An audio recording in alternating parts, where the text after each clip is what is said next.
Your president is watching. America is watching.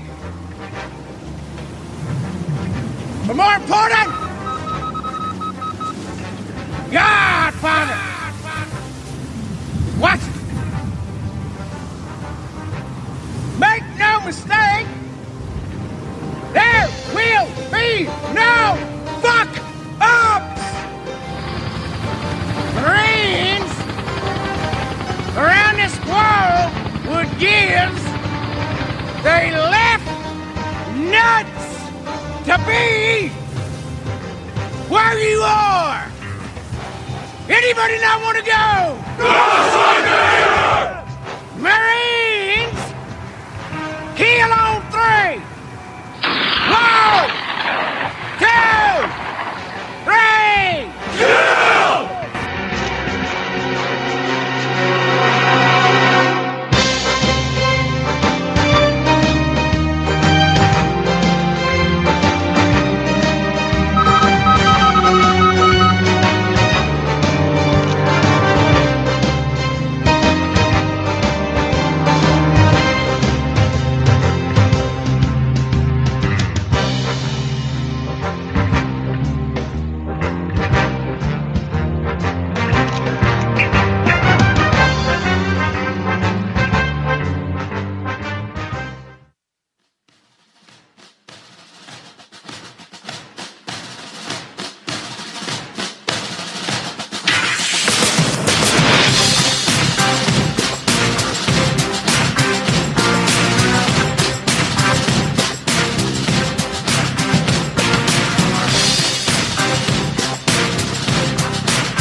With a need to bleed you when the light goes green. Best believe I'm in the zone to be. From a yin to my yang to my yang to Z. Put a grin on my skin when you come to me. Cause I'll win, I'm a one of a kind. And I'll bring death to the place you're about to be. Another river of blood running under my feet. Forged in a fire lit long ago. Stand next to me, you'll never stand alone. I'm last to leave, but the first to go. Lord, make me dead before you make me whole. I feed on the fear of the devil inside of the enemy faces in my sight. Aim with a hand, shoot with a mind, kill with a heart like Arctic ice. I am a soldier and I'm marching on. I am a soldier and I'm marching on. I am a warrior, this is my song. I am a warrior and this is my song. I'm basking the glow of the rising war. Lay waste to the ground of an enemy shore. Wait through the blood spilled on the floor. And if another one stands, I'll kill some more. Bullet in the breach and a fire in me. Like a cigarette thrown to gasoline. If death don't bring you fear, I swear you'll fear these marching feet. Come to the nightmare, come to me. Deep down in the dark where the devil be. In the mall with the jaws and the razor teeth. Where the brimstone burns and the angel weeps. Call to the gods if I cross your path. And my silhouette hangs like a body bag. Hope is a moment now long past. The shadow of death is the one I cast. I am a soldier and I'm marching on. I am a warrior and this is my song. My eyes are steel and my gaze is long. I am a warrior and this is my song. We're not just going to shoot the bastard. We're going to cut out their living guts and use them to grease the treads of our tanks. We're going to murder those lousy bastards by the bushel. Now I live lean, I mean to inflict the grief. And the least of me is still out of your reach. The killing machine's gonna do the deed until the river runs dry and my last breath leaves. Chin in the air with a head held high, I'll stand in the path of the enemy line. Feel no fear, know my pride. For God and country I'll end your life. I am a soldier and I'm marching on. I am a warrior and this is my song. My eyes are steel and my gaze is long. I am a warrior and this is my song.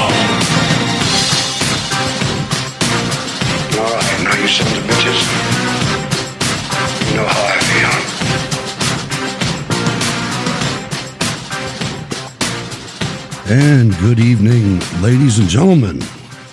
Welcome to Cold War Radio, live from Pittsburgh, Pennsylvania, studio number 1. I'm Hutch Bailey Jr., deep down in the broadcast bunker, your host. Please follow me on Spreaker, ladies and gentlemen. Like the Facebook page, facebook.com/Cold War Radio 22. The email to the program is scrtv@live.com. Cold War Radio patron hotline, 412-206-6208. The voicemail for those of you listening via podcast or anyone else, 412-567-1460. Yet to get our first call, although I forgot to check tonight. I hope there's not a call in there. You can catch the podcast just about anywhere. It streams at the405media.com in the mornings about 8 a.m. Eastern Time. On demand at iHeartRadio, the Cold War Radio app, free in your app store. YouTube has it fully transcribed with captions. Try to use the hashtag CWR. We're trying to transition a little bit. We'll see how that goes. CWR is the new hashtag we want to try out. Please go to SteelCityResistance.com and become a Cold War Radio patron. You can also catch the research room, the video page that has videos of most of our audio clips. If you'd like to write to the program, please write to Cold War Radio, P.O. Box 10433, 370 Castle Shannon Boulevard, Pittsburgh, Pennsylvania 15234.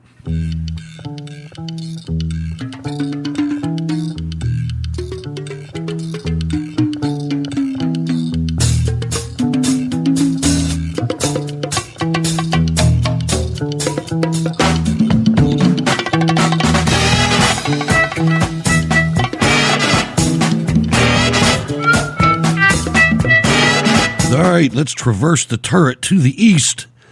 On the east end of our perimeter, let's welcome Ward Miller to the program. Hello, Ward. I can just feel the energy in your studio. I can feel the energy. Oh yeah, I'm rocking on ready, brother. It's that time of the week where we get together and we lash out at these idiot Democrats and good time doing so. It's a target-rich environment as well. I'm pretty fired up. Pretty fired up tonight. Let me first thank Stacy B. Thank you, Stacy, for your generous contribution to the CPAC fund. We are at $2,180 in the bank for the CPAC expeditionary maneuver. Thank you very much, Stacy, and everybody else that's helped and that will help. You can do that if you go to SteelCityResistance.com. There's a donate button in the right-hand column, not to be confused with becoming a Cold War Radio patron. They're both there, but the donate button is for events, and that's what we're getting ready for there. I want to start the show on a light note. We have a guest tonight a little later, but I want to start the show a little bit on a light note, Ward. Some people, usually you can figure people out, and when you're listening to criminal news, you can okay, the guy got mad and punched out a window. I got that, or something, or robbed a bank. Okay, he's got a drug habit, lock him up, whatever. But pretty much why they did it, just out of street smarts. But a guy on a Sunday night that goes to, you all have heard of porta potties, and there's last night. A guy in Pittsburgh went down to the north side, the North Shore they call it. Now it's the North Shore. It used to be the north side, but the part near the river, now that's the North Shore. There's no sand or anything, but there it is. But they can charge more money. Yeah, exactly. It's a taxation thing. You know it. But a guy goes down there, and there's a porta potty down there, and he decides that what he wants to do on a Sunday night in Pittsburgh is light it on fire. So he did. He lit the porta potty on fire, and it caught the porta potty next to it on fire, and it caught the porta potty next to it on fire. Pretty soon, there's 7 porta potties on fire. I'd like to have seen that. Probably wouldn't have liked to smelled it, but I would have liked to have seen it. But then, Ward, the guy stays there. He doesn't leave. He stays on the scene. He's in the Allegheny County Jail right now with a charge of felony arson. there is no end to stupidity. When I seen it on the news this morning, it shows the porta potties all melted and stuff. I was thinking, wow, somebody had some rough tacos. Yeah. And, How'd you like to have been in the? How'd you like to have been in the 8th one? It's coming. Some things you just can't make up. You can't make it up. I mean, and I gotta. Okay, we're off the light now. We're going to get back into the real, because I have a question for you. Because I've heard Andrew McCarthy and other people have said that this shenanigans that's going on in the House of Representatives, that they're calling an impeachment inquiry, is really non-binding. That they do not have the power to issue subpoenas until they vote on it in the House. Is that what you understand? Yeah, and basically that's what I understand that the White House is pushing back with, because they're demanding all this documentation, and the White House says you're not getting anything until there's a vote in the House. Well, I just watched a report. Just watched a report on Fox News tonight that said that the Democrats had issued subpoenas to the Pentagon and the Office of Management and Budget. And I'm thinking, wait a minute. I thought subpoenas weren't authorized at this point. And I'm just wondering. No, the body does not have the authority to subpoena anything. They can write subpoena on it and send it off, but that's going to be the same as me writing subpoena on it and sending it off. Have absolutely no binding power whatsoever legally. So, I mean, even if the House Intelligence Committee did it, you still have to be investigating this impeachment inquiry. And until you say this impeachment, until there's a vote. Until there's a vote, and then it becomes a impeachment investigation. At that point, you would have the ability to issue subpoenas and whatnot. But we're not there right now. So no. not to be the bad guy here, but I remember on episode number 1 of Steel City Resistance, and this is the Steel City Resistance edition of Cold War Radio, we said that we were always going to call a pig a pig. Yep. And that 2 + 2 must equal 4. And did Fox just miss that, or are these other subpoenas? Or I don't like being misled. And it said subpoena in writing on the Chiron. Of course it did, but I don't think. I mean, the White House has attorneys that went to school way longer than I did, and when they say we don't have to do this, I kind of believe them. I do too. So it's not that the fact that they're ignoring Congress, because Congress has no authority in this situation until they make it a true impeachment investigation, and that takes a vote of 2/3 of the House. And the other problem that they're going to have, I just read this, and I didn't think about it until I seen it. All the senators that are out campaigning for president should have to recuse themselves from the vote, because it would be a conflict of interest. And they're trying to subpoena their opponent. Yeah, and just a quick correction. It takes a simple majority for impeachment. It takes 2/3 of the Senate to convict. But just to have that out there, and that's fine. But the thing, to me, the reporting on this is horrible, man. It just, I don't know. Let's go to MSNBC, and I want you to listen to Senator Ron Johnson is on MSNBC, why he went on that network. You guys need to stop going to those networks because they're the worst. But I want you to hear Chuck Todd and his reaction and his behavior speaking to this senator. It's really unbelievable. And think of the truth that the senator is saying or telling, and then evaluate Chuck Todd's answer and analysis. This is bizarre. I have my 3rd letter into the Inspector General of the Intelligence Committee asking to just confirm, are you investigating those leaks that Peter Strzok talked about in that All right, text. Senator, I have no idea So again, why. no, that's a setup. It is entirely irrelevant to this point. Why a Fox News conspiracy propaganda stuff is popping up on here? I have no idea. It is not. I have no idea why we're going here. That is Senator, because I'm this asking is underlying about, exactly why President Trump is upset and why his supporters are upset at the news media. Oh, okay, Chuck, this is not about the media. Here's Senator Johnson, Senator Johnson, please.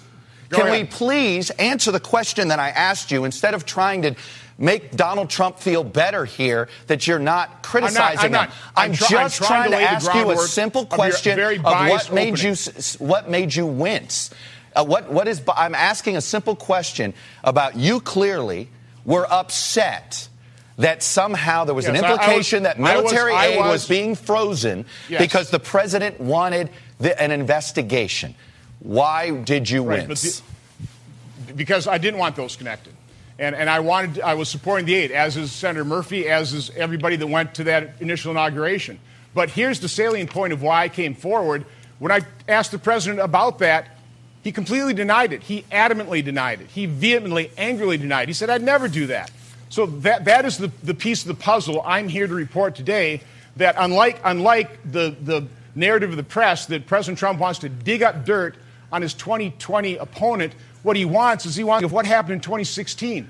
Who set him up? Did things spring from Ukraine? There's a good piece we've got an oversight letter on from Politico in 2017, where let me quote the article. It says, Ukrainian government officials tried to help Hillary Clinton and undermine Trump. They did so by disseminating documents implicating a top Trump aide in corruption, suggesting they were investigating the matter. Ukrainian officials also reportedly helped Clinton allies research damaging information on Trump and his advisors. There is potential interference in the 2016 Let me campaign. ask you this. That's what Trump wants to get to the bottom of, but the press doesn't want to. Ambassador, the people who wrote this article are being pilloried. I'm being called a conspiracy theorist. John Solomon's being called a conspiracy theorist because the press is horribly biased, and Trump and his supporters completely understand that. I understand. A way to avoid answering a question is to attack us in the press. I'm well aware of that, and that's how it works. Oh, boy, they're falling apart, Ward. They are falling apart right in front of our eyes. That's an establishment Republican right there. Yeah, well, I think that part of it is they get this it's like something shiny, and it gets their attention, and they just run after it regardless of what's going on around them. You know what I mean? I think there's a lot of that going on. I agree with you.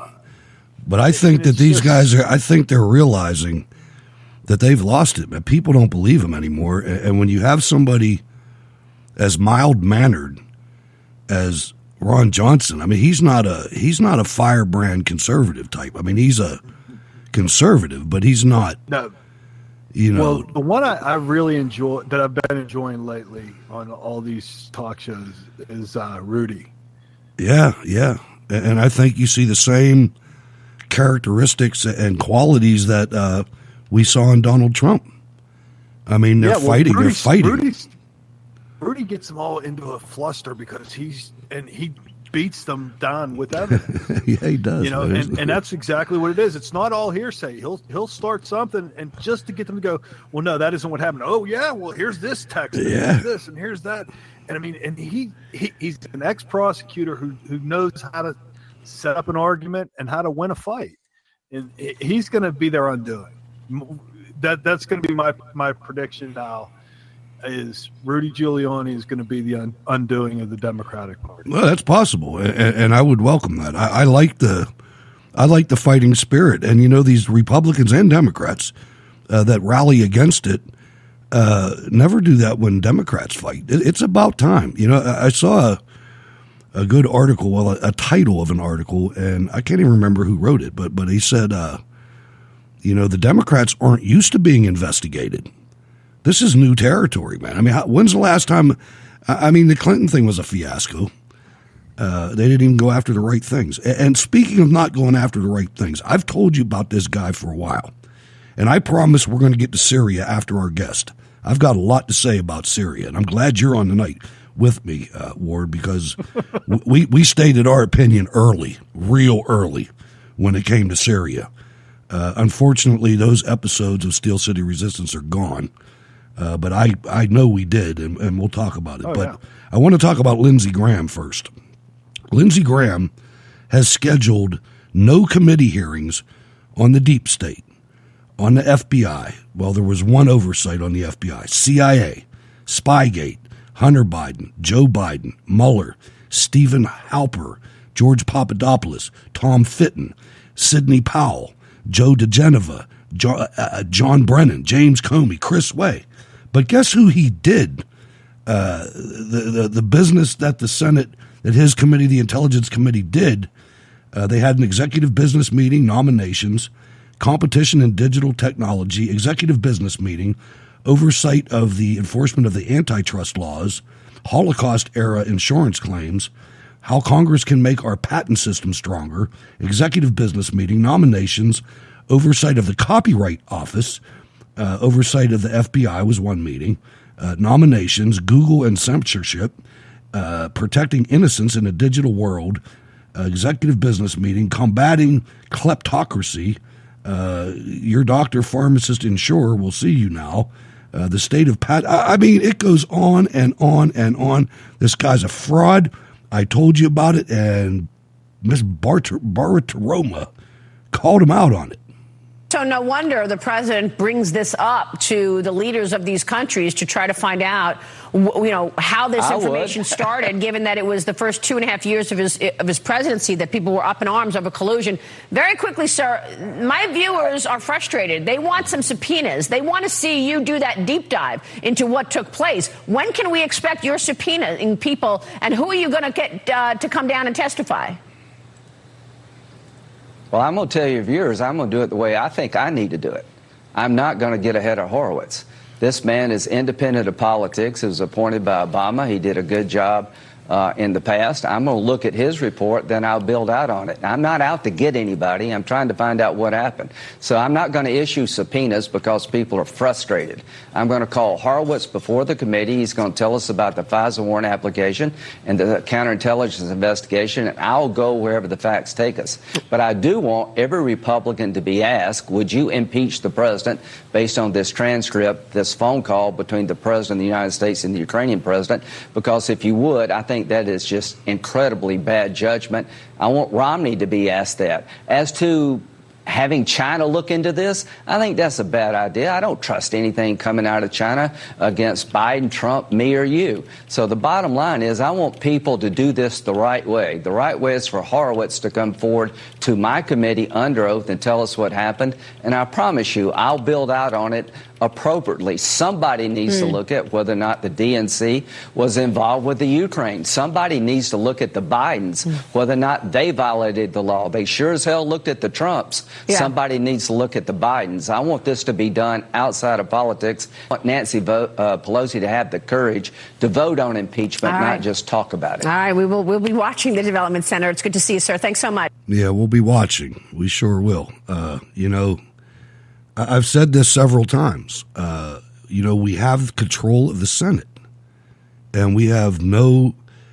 If you look at us right now, people like us, you look at what's going on and the transgressions that have been initiated against us for so long, and yet you realize that we have control of the Senate, and there's no defense against it. You know what I mean? It's like we're like the Whigs.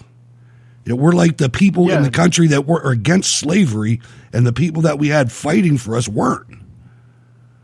That's the way I feel right now. Yeah, it's kind of messed up. I kind of hope that the whole thing with, the FBI and the CIA, I kind of hope that some of that comes out in the wash with Horowitz. I'm not going to hold my breath, but that's where I'd hope to see that go.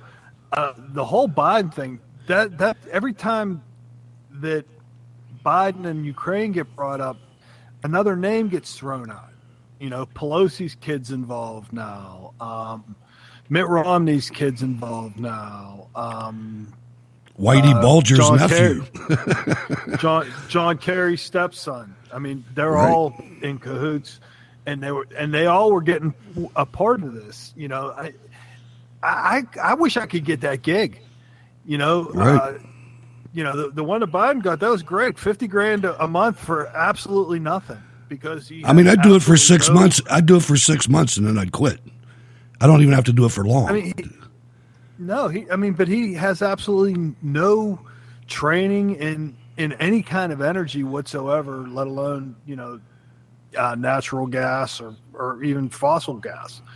Well, he knows a lot about South America and Colombia, and because he's a crack addict. Their exports. He's a crack addict. Their major export. His only qualification was his last name was Biden. Had his last name been anything else, he doesn't get that gig. No, you're right. And ladies and gentlemen, I'm going to do something tonight. I've seen some things, and you know my disdain for Glenn Beck over the years. But I got to tell you, Glenn Beck's doing the best reporting on this in the world.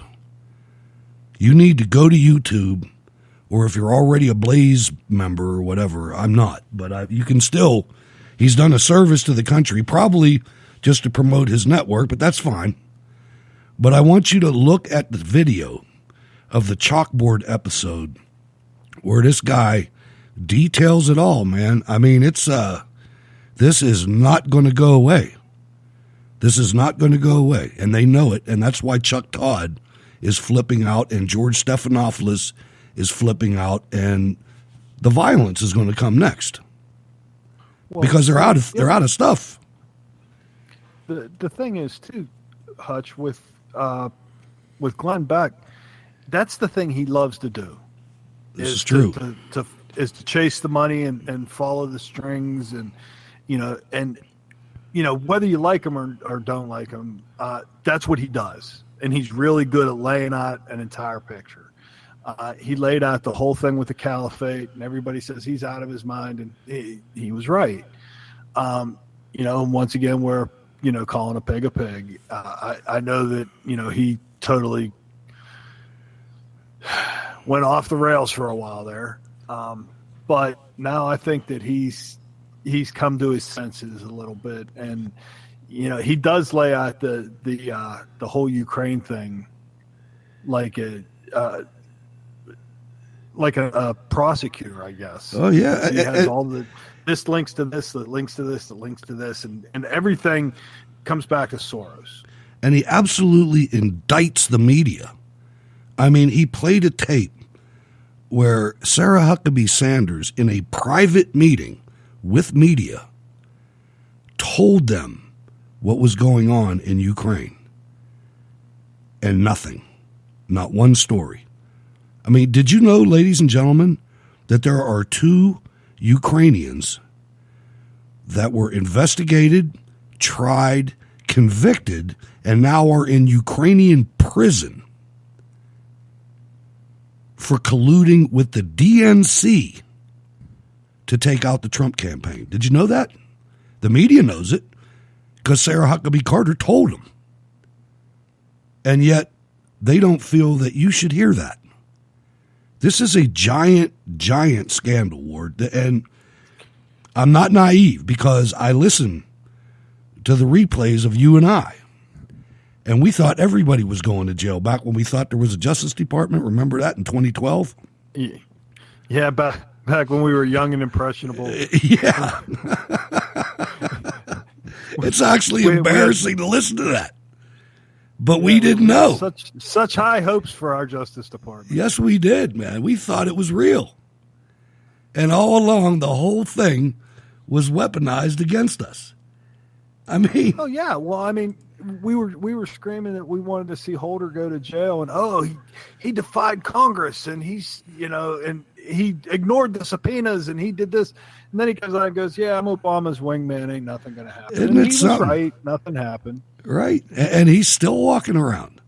And he's still talking smack. I mean, he's the guy that said when they're down, we kick them.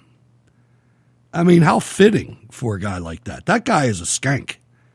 That guy he's a cancer on this country. I mean, he was a nationalist from way back. I mean, he was a member of an armed group that took over, I think it was the Navy ROTC building at Columbia University.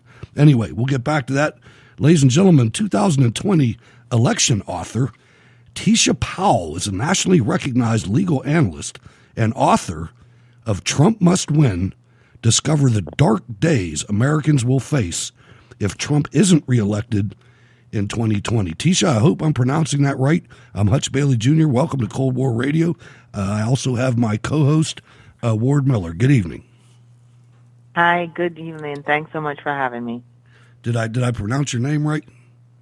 Yes, you did. Yes, you did. Outstanding.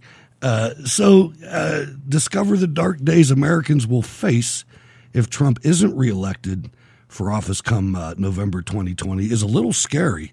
And I really love these kind of webs where you just unravel everything that's going to happen if we don't do this. You're on. Go ahead. And that's the thing. Socialism is knocking on Americans' door. And guess what? Elizabeth Warren has it in her hands. So that's how scary this is. And I'm very blessed where I spend a lot of time in Europe because most of my family live in England. So I'm able to compare what's going on overseas to here. And I can tell you, it's not nice. Everybody on the socialist agenda, you're going to pay 40 to 50% on your taxes. So if you're making $500 a week, you're going to give up about 50% of that. So don't get caught up with everything being free because it's really not free. You're paying for it at a very high premium. No question about it. And go ahead, Ward. No, I was going to say, nothing's free. It's, all the free government handouts are just other people's money. Absolutely. That's correct, but most of the young generation, they don't understand this. And this is what the Democratic Party, they're playing on. They're playing on these college students, people that are 30 and under, because they see a broken America. But things are turning around because of Trump. We're getting jobs. People are going back to work. And that's what Americans need to understand. America is a capitalist country. It was built that way. We can't turn it into a social country because it was built on capitalism. So we just have to keep this going. People are getting jobs now.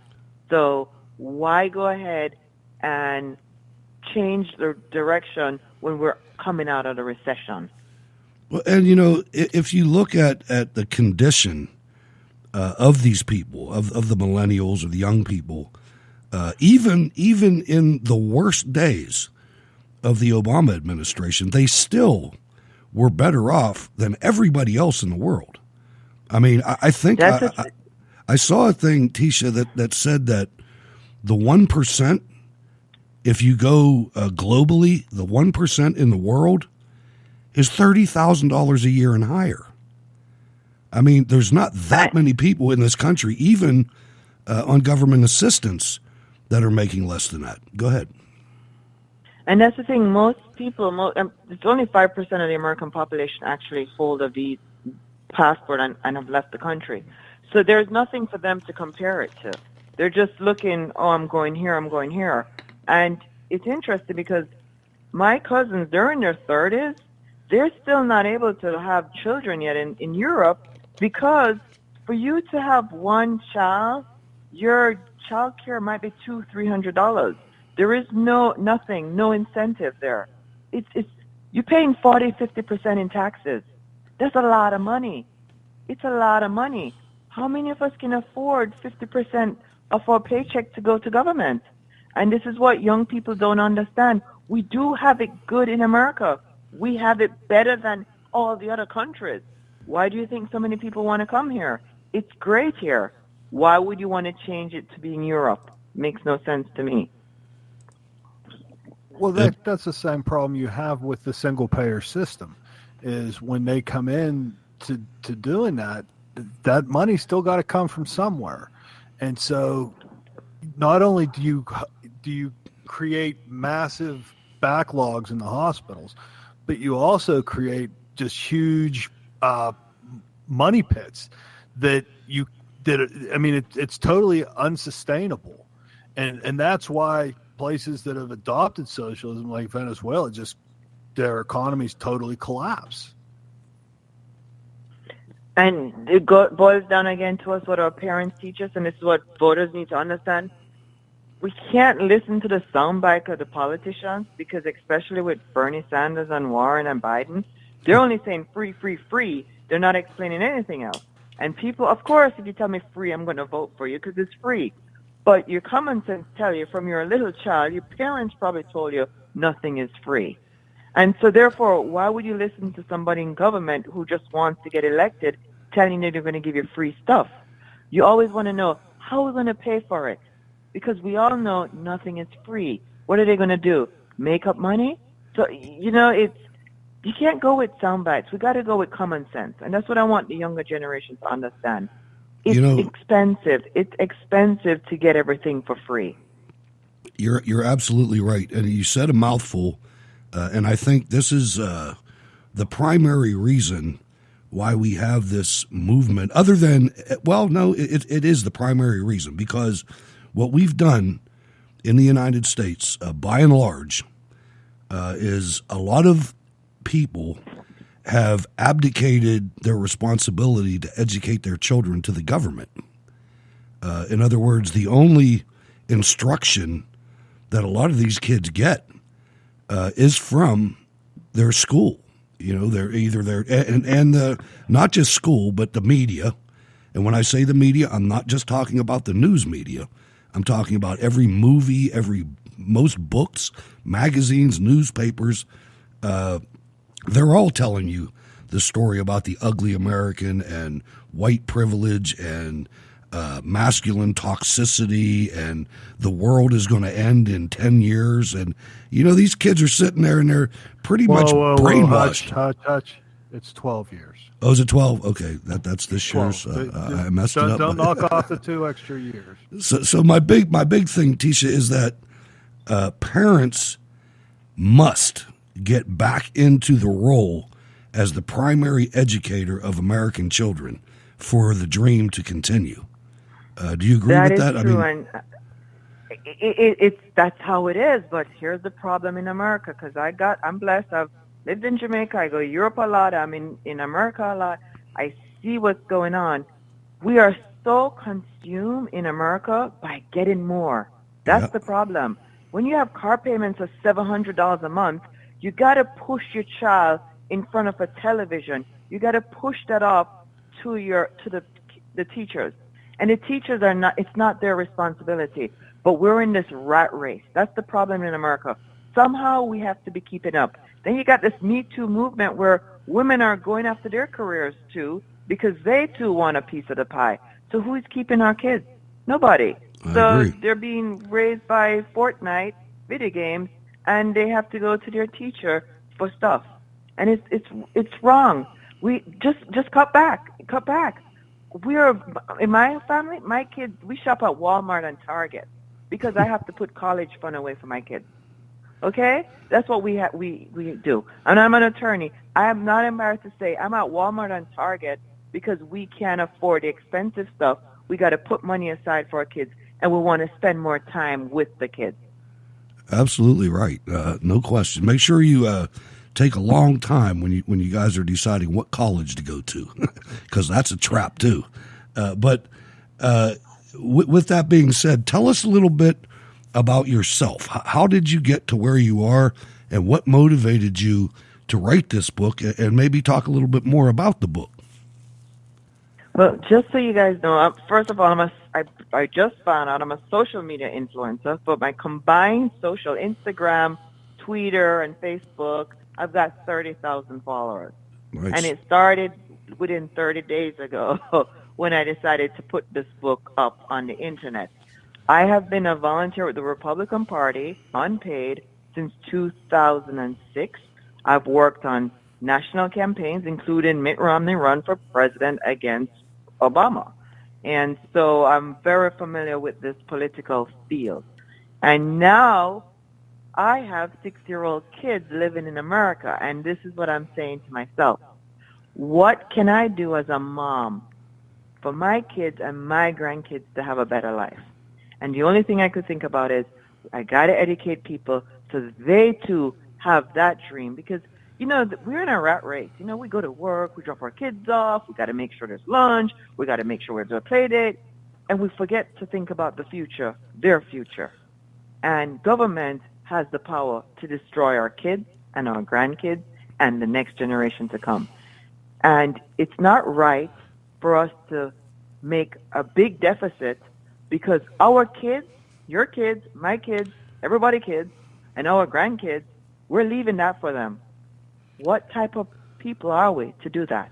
No, you got to start thinking about these stuff, right? I agree, and I got to tell you, when you were first got on the show, you said a couple things, and it made me really proud because I told my kids, and my kids are grown. All right, my son's 29 and my daughter's 25. My stepson is a senior in high school, getting ready to go to college, and I told them all, there's 3 rules, guys, 3 rules. The first rule is life isn't fair. It's not fair. The second rule is nothing in life is free. And the third rule is, now I got to tell you, I'm an Army veteran. I spent decades in the Army, and don't pee in your mess kit.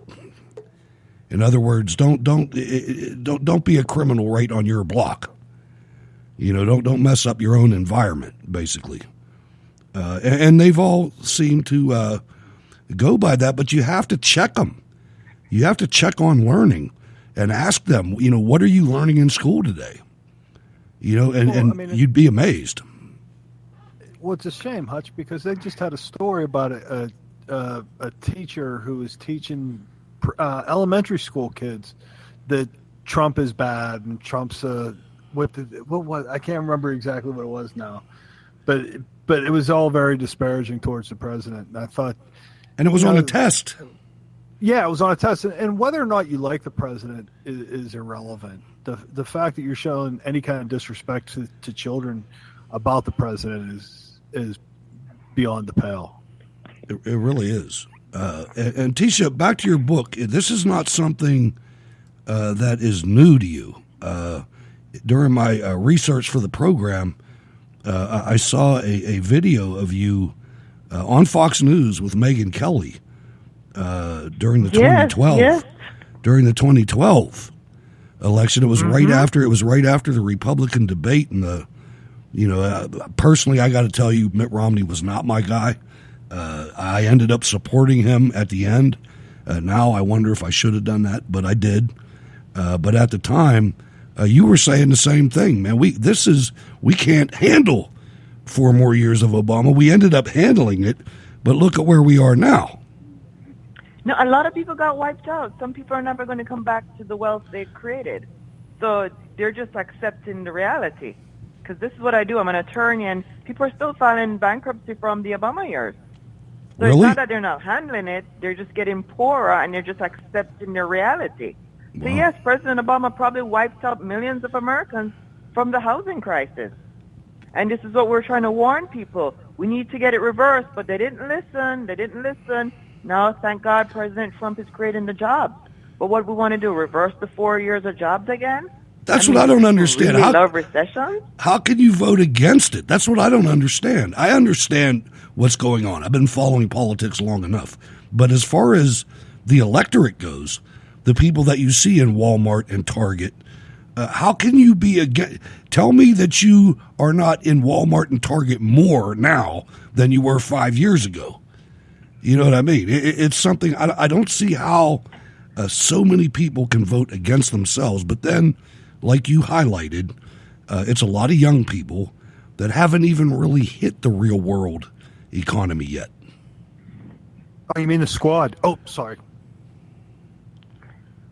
Yeah, with the young people, it is that, a lot of them saw their parents in the recession.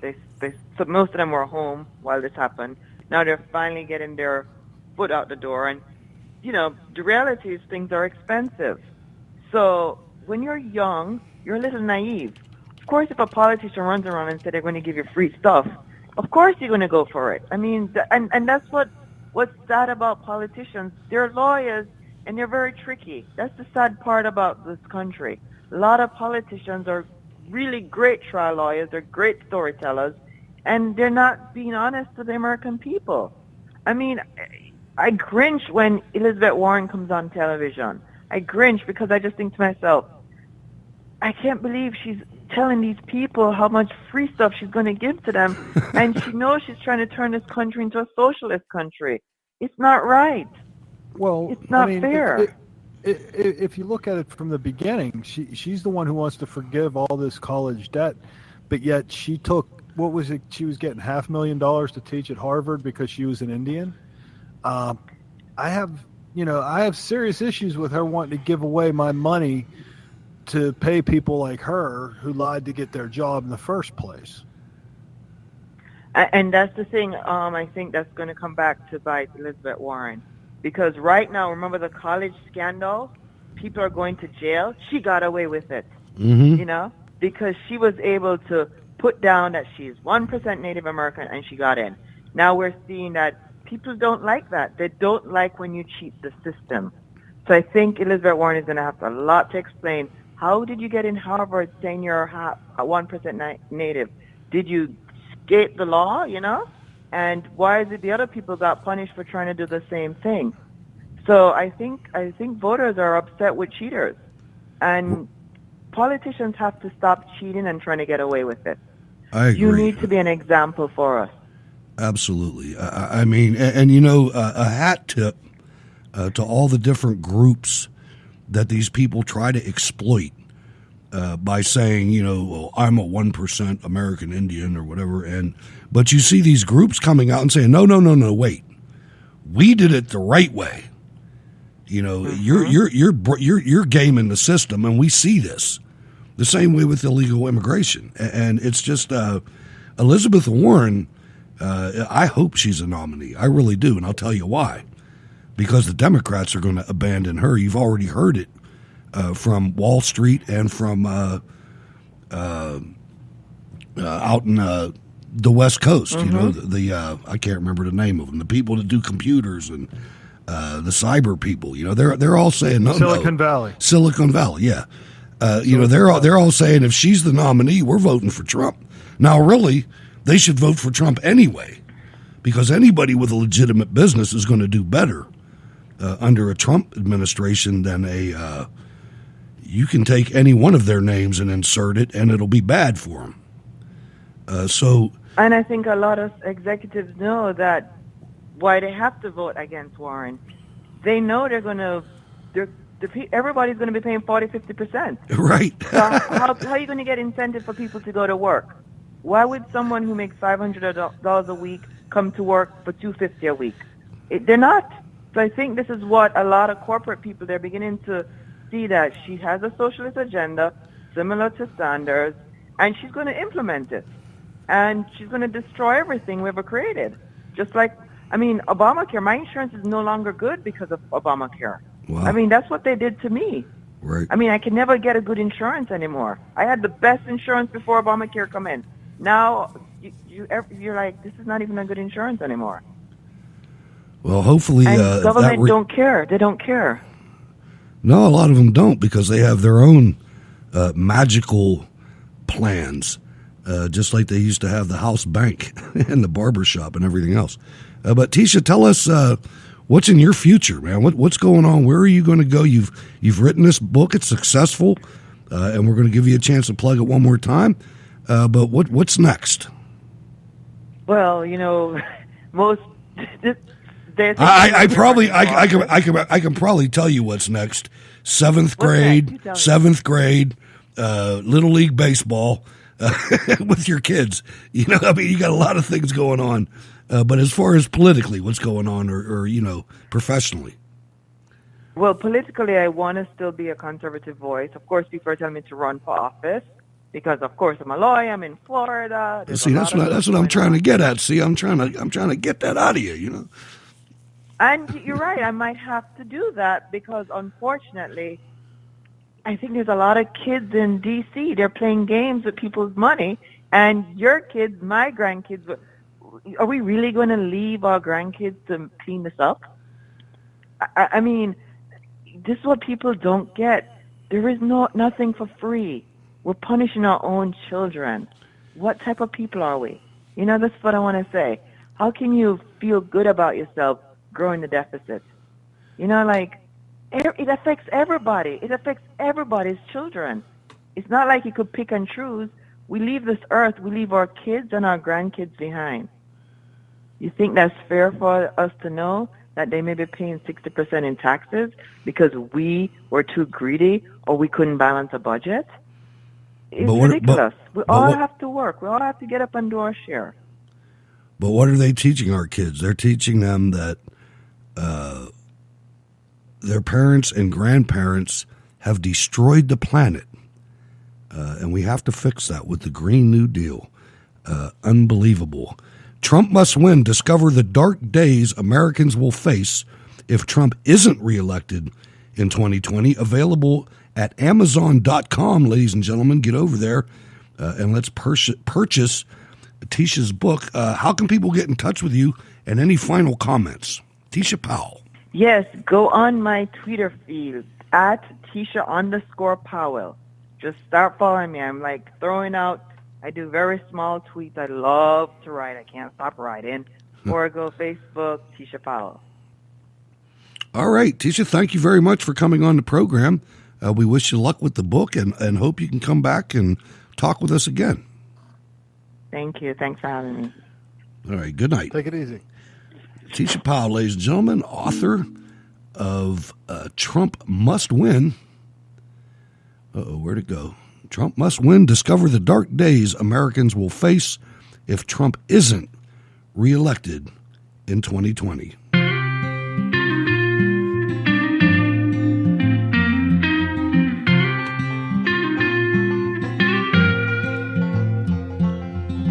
Looking for an alternative place to find news and opinion? How about conversing with fellow patriots? Join us Monday, Wednesday, Friday at 8 p.m. Eastern, 5 p.m. Pacific for Cold War Radio. You will find it at www.Spreaker.com or in the Spreaker app. Search for Cold War Radio and you will find it. Since I've been listening, I have met some terrific patriots and learned quite a lot about current events that the mainstream media will never tell you.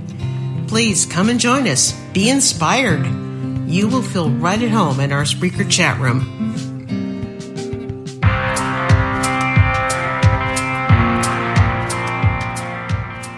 All right, ladies and gentlemen, good interview. Let's get back to some of the news.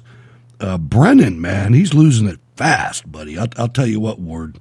This guy's losing his mind. I think he knows what's coming, man. Because he's got an interview with not Rosenstein. Who's he got? The attorney. That guy. I can't remember his name. It starts with a B. Yeah, but he's got to see him, and I think he realizes that he's being interviewed because they know what the hell time it is. Oh, I think so too. And he knows his days are numbered. So he's trying to throw any kind of shade he can anywhere he can. Oh, he is. Did you see him? He actually made a casting call to deep state intelligence community enemies of the state and said, hey, now that we change these rules and you don't have to, have firsthand knowledge, get in there. And if you've seen anything, just go in there and whistleblow. And the whole whistleblower title is a farce, and it's just to get additional protections. A bunch of garbage. Let's listen to Brennan.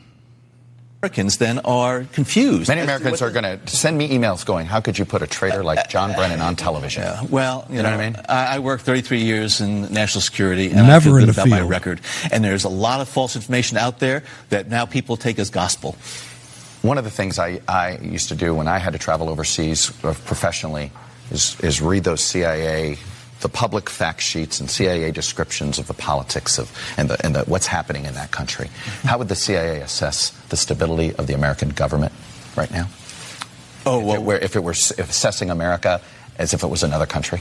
We would look at it as a very corrupt government that is under the sway right now of this powerful individual who has been able to just corrupt the institutions and the laws of that country. What would you say about the stability of the democracy?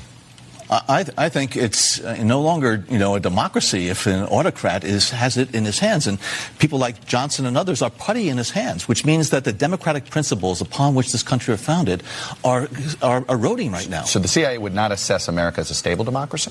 I think given the polarization of the country as well, there's just tremendous political instability here, and which is consuming the government now, and it's not able to take care of the issues that it needs to address, whether it be on the domestic front or the national security or the foreign policy front. So yes, I think there's a real question about the stability. These fools are working together, Ward. There's no question. I mean, these guys probably had a practice session before the show. Well, yeah, it's like testifying in front of Adam Schiff. He knows exactly what you're going to say, even though he's never talked to you before, and there's absolutely no way that he could have ever spoken with you, because he doesn't even know who you are, except that he met with you before the thing was released. Right. No, it's nuts. And there's even some people that are saying that he wrote it, that Schiff had a hand in writing it, so his that staff it would at lean least enough. Yeah, so that it would lean that we really got to impeach Trump and get him out of office. Except I don't think that they expected Trump to release the transcript. No, that was brilliant. I mean, that was one of the most brilliant maneuvers.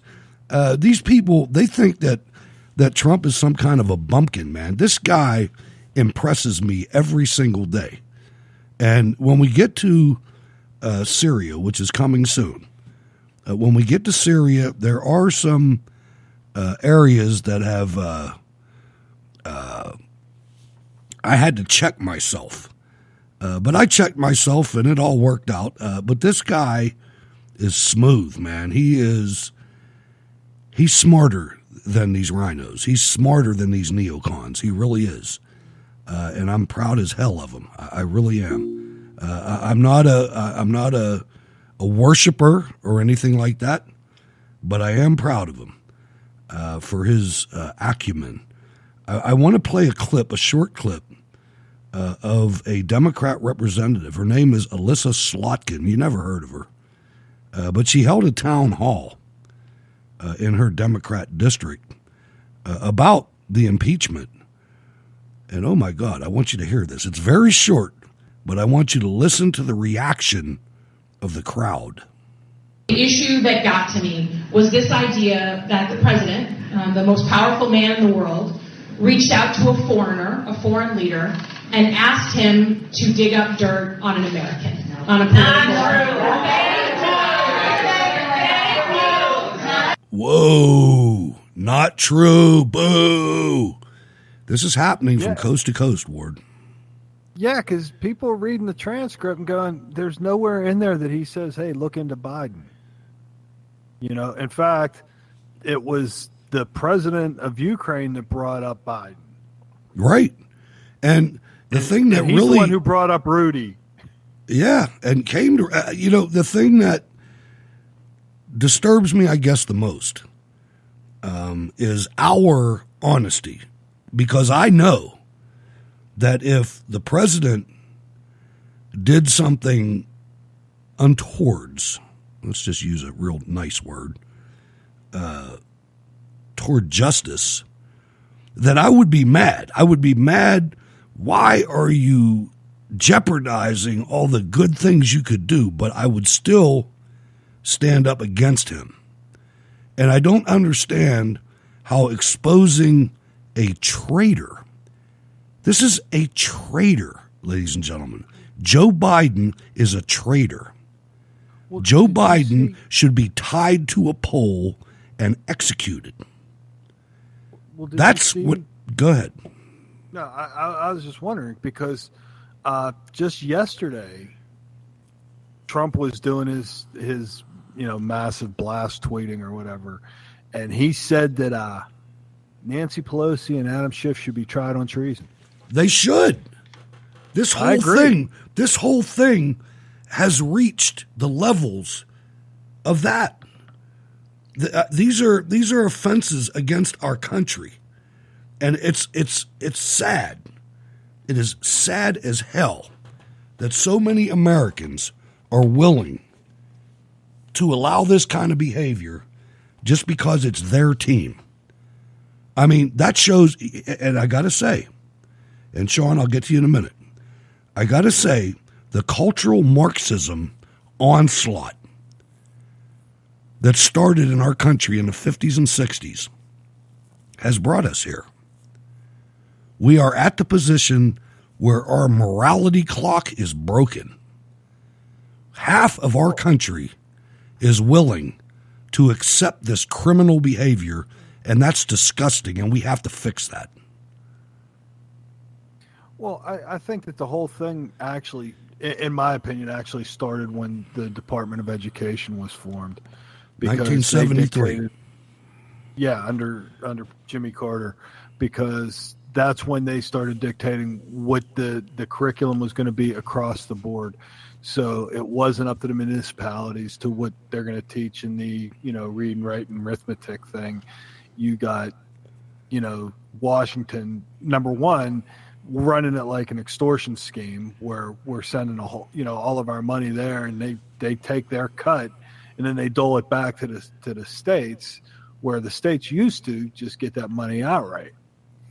But, that being said, couple that with the teachers unions being communist and Red for Ed, which we have talked about numerous times on this program, and you've got an anti-American cabal lined up teaching our kids.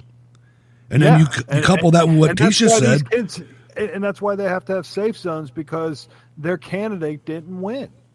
I mean, this all comes back to 73 is when they started all this same garbage, And what else happened shortly thereafter?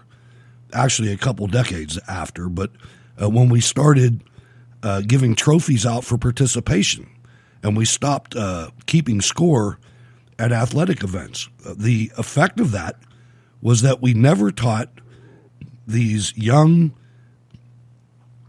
undeveloped children how to lose. And so when they do lose, they don't know how to process it. They have a complete nervous breakdown. Yeah, they don't know how to process it. Let's go to California. Sean, good evening. What's on your mind? Hey, Hutch, how you guys doing? I got an update for you on the gas price here in California. What is the gas price here in California? It's probably lower than mine. It went up to $4. Jesus. 50-something cents. I got a 36-gallon fuel tank. I got a 36-gallon fuel tank, man. That's rough. Yeah, it's not great. It's going to suck worse. Man, that's... but yet you still see 12 lanes on the 405 just full of cars. Yep. Parked. Yeah, pretty much parked, unless there's a high-speed chase. There's also another update here for you all. California has banned political deep fakes during election season. I'm like, what? What is that? Say that again. California has banned political deep fakes during election season. Political... exactly is a deep fake? I don't know. Apparently, it's some sort of thing that they're saying influences elections, some sort of software where it alters someone's face and you put it on someone else.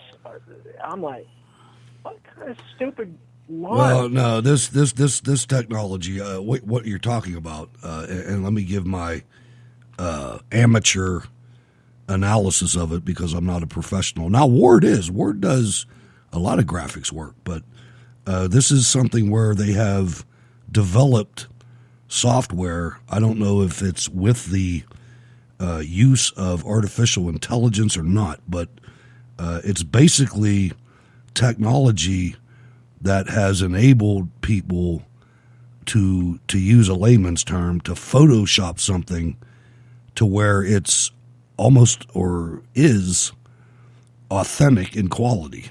And that is some scary stuff, man. It really is, because that means that they could produce a video of you doing something you didn't do. Yep, absolutely.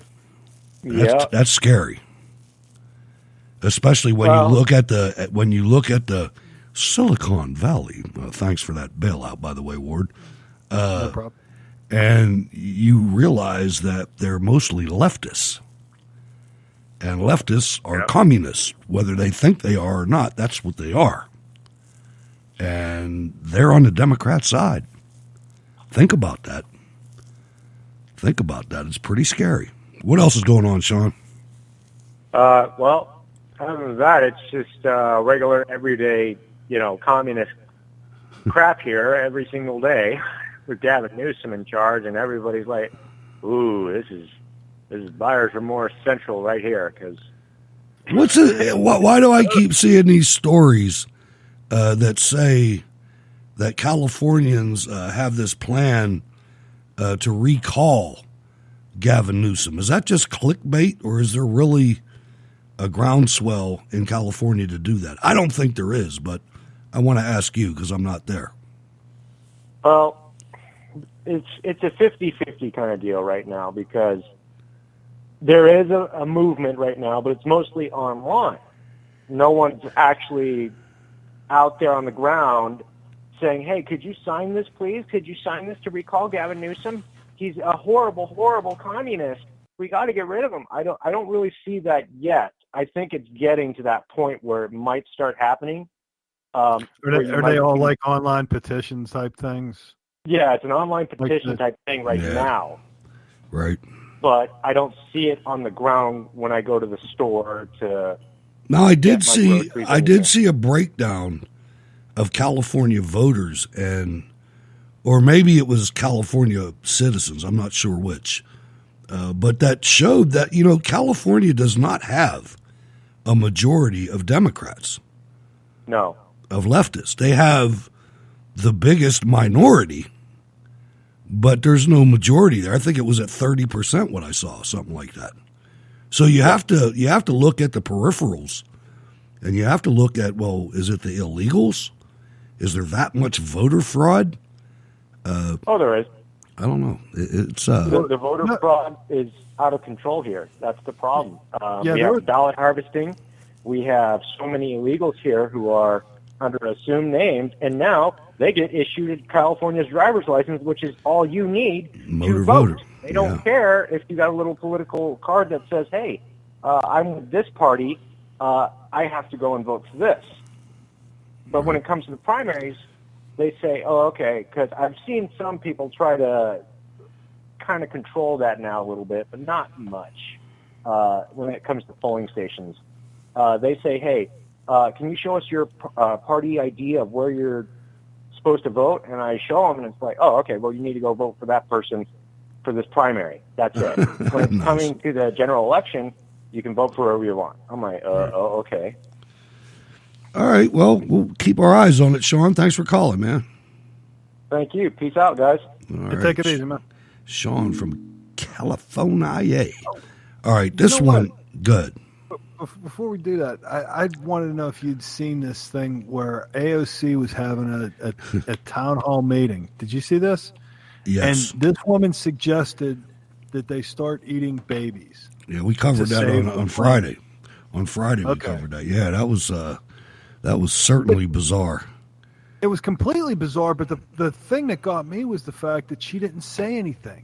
I think she was stunned. Whoa! There's something wrong with you, man. She's not the smartest woman in Congress, man. I mean, I think it just kind of stunned her. I thought it was funny in a way, and it was a Lyndon LaRouche cult follower. That wasn't serious, but it was still funny. I mean, it wasn't funny. It was actually tragic. Listening the fact to that it. She didn't defend it and say, whoa, that's just totally, wrong. She was like, well, maybe that has some merit. Oh boy, it's like, it's hard. what is wrong with you, man? Now, you're not going to believe this one. You're not going to. I'm going to play a clip from MSNBC, and I think that this woman was involved somehow by her comments. She was involved somehow in the Watergate situation, but I want you to listen to the person that MSNBC brought on to predict or illustrate what's going to happen with this impeachment inquiry. Artificial deadlines won't work. Well, let me go around and just get everyone's take on that. I'm going to start with you, Jill Wine-Banks, because here's the challenge. If, for instance, Donald Trump, I mean, it's hard to imagine 20 Republicans having enough courage to vote to convict, to be honest, even if they were given, multiple different counts where they could vote yes and some and no and others. It's very hard to imagine it. But let's say that happened. If Mike Pence were to become the head of state, Mike Pence is as deeply involved as Donald Trump is. So you really don't change anything if Mike Pence is in place and if all of the other people that were involved, all of the conspirators remain in place, and you still particularly have William Barr, who is somebody who is completely now out of the realm of being the public's lawyer and just acting as we just heard Elizabeth Holtzman say, to deep six investigations against Trump and to raise investigations against his enemies. How does anything change if Donald Trump is no longer at the top of this web of corruption, but Pence is then at the top of it?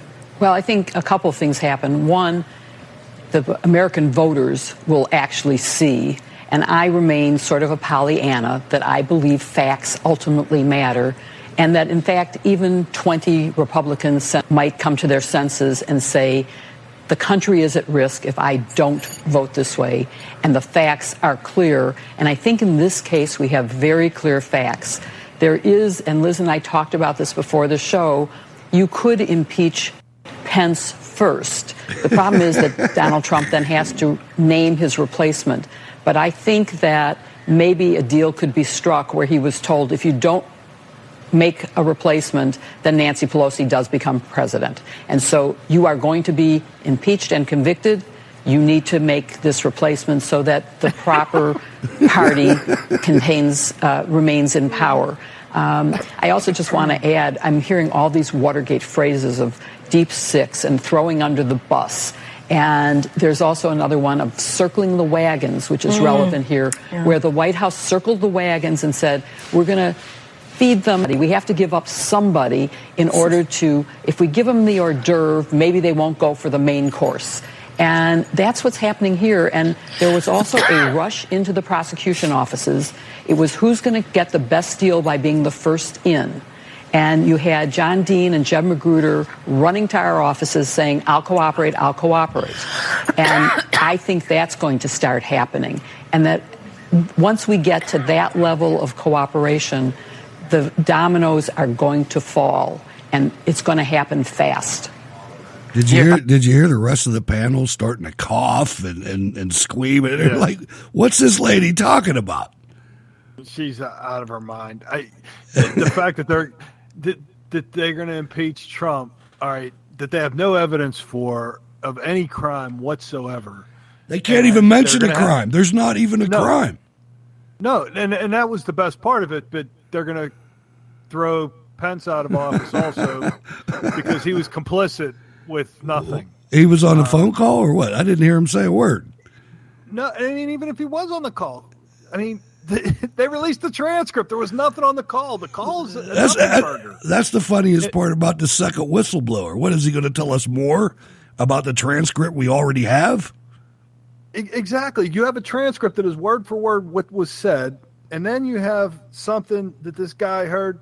Who I've been calling. I got a name for him. It's Oreo Speedwagon, because he's heard it from a friend who heard it from a friend who heard it from another.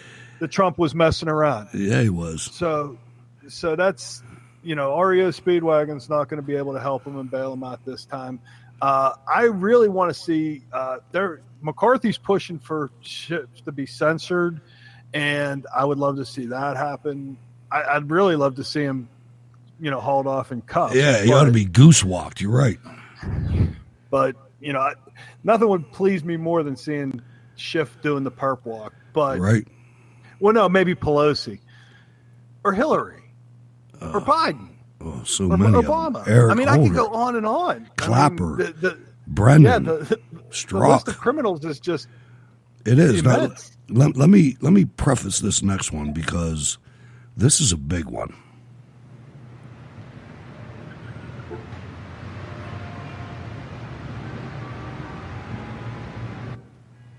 Representative Bassini, I want to thank you for helping me organize this meeting here today. And also the other heads of the 5 families from New York, New Jersey. Carmine Cuneo from the Bronx and Brooklyn. Philip Tatali from Staten Island. We have with us Victor Strachey and all the other associates that came as far as from. So there's the setup. Now, there's a little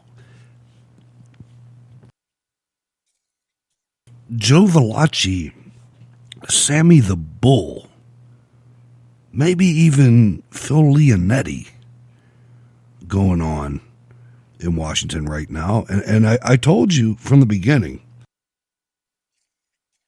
that sooner or later, the way the federal government works, they'll let you out, but you got to give somebody else up. I want you to listen to Clapper. What's his first name? Jim Clapper? Is his name James Clapper? Former Director of National Intelligence. He's the guy that sat in front of Congress and told you that the Muslim Brotherhood was mostly secular and that they eschewed violence. He said that in front of Congress. The same time he was telling you that the NSA wasn't spying on Americans. Let's listen to James Clapper throw Barry Soetoro under the gulag. As you know, the president now has sitting members of this government. You have the attorney general traveling the world now, meeting with U.S. intelligence partners, trying to find out, in his view, whether they participated in some sort of Obama administration-led effort to undermine President Trump in the last election here. You also know that John Durham, who is a former prosecutor, senior Justice Department official, he's pursuing his own investigation on the origins of that probe. Are you concerned that Barr's or Durham's investigation will find wrongdoing and seek to punish former intelligence officials? Like you? Well, I don't know. I don't think there was any wrongdoing. I think at the time all of us were trying to navigate a very, very difficult, politically fraught, highly charged situation. I know for my part, my main concern was the Russians and the threat posed by the Russians to our very political fabric.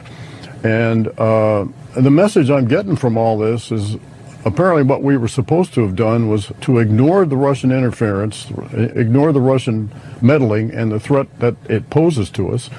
And oh, by the way, blown off what the then Commander-in-Chief, President Obama, told us to do, which was to assemble all the reporting that we could, that we had available to us, and put it in one report that the president could pass on to the Congress and to the next administration. Ignore the Russian meddling and the threat that it poses to us.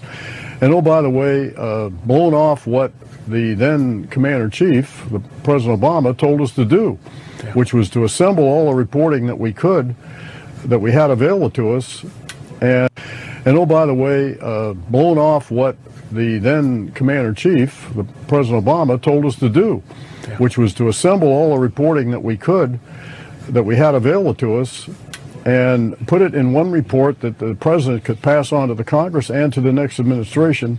And while we're at it, declassify as much as we possibly could to make it public. And that's what we did.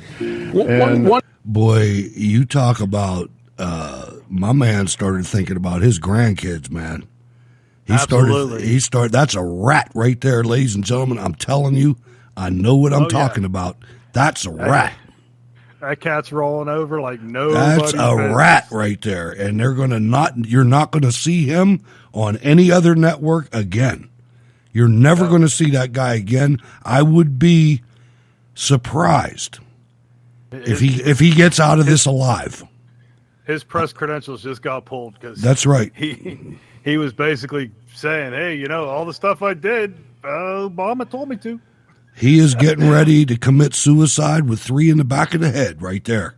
Absolutely. That guy, that's a dead man walking if he doesn't get witness protection right now. He's going to get Jeffrey Epstein. Yep, there's no question. King George, what'd you think, man? That was a pretty big bombshell right there. So this is the same Russia that, even though I despise the guy, when Romney said that, they're our biggest adversary right now, and Obama jokingly said, the 80s called and they want their foreign policy back. Is it that same Russia? Oh, wait, no, that's because they're Russia now and no longer the United Socialist, whatever the hell, USSR. The United Soviet Socialist Republic. So, yes. Thank you. You're welcome. There's that word again, socialist. Right. And why can't people think, for themselves and go, hey, wait, their country sucks. And why their country sucks? Because we beat them financially with capitalism and good, foreign policy, and we didn't have to fire a shot. Right, and just to intervene. Good evening, Hutch. It's a pleasure to be with you. And you call it Cold War radio. I think the president would say you need to, the 80s is looking for a strategy back. Go ahead, Ward. I had to throw that in there. The ego, But yeah, it's just insane. I mean, some of these young, college-educated kids that I work with, it's just okay. So somebody sent me a funny meme. It was a tomahawk and a sickle, and it said, Warren. It was Warren Sanders 2020, and I had to explain what this, so hammer and sickle thing was. Whoa! To a 30-year-old. Just attention, Marlene. You called the wrong number. You called the Skype number. I haven't heard that in a long time, man. Wow. Go ahead. But yeah, it's just crazy that they don't teach, this what happened during the Cold War, anything in history class anymore. No, because really they almost look at the Cold War like it didn't happen. They want us to all be kumbaya, big huggy moments until they need it, right? Because Obama, we had the hot mic where he's, tell Vladimir that I'll have more flexibility after the election and blah, blah. And nobody ever called him on that. And, it's kind of funny that right after that was when he said, that was the debates with Romney when he said, Russia has nothing against us. Russia's, this isn't the 20s and, the 80s anymore. And it's like, well, wait a second. Why is he all in, buddy with Vlad now? And then here comes the Ukraine thing. So, I think that there's going to be a lot more to that than anybody expects. Well, I think I brought her up the last time I called in. It might have been Wednesday.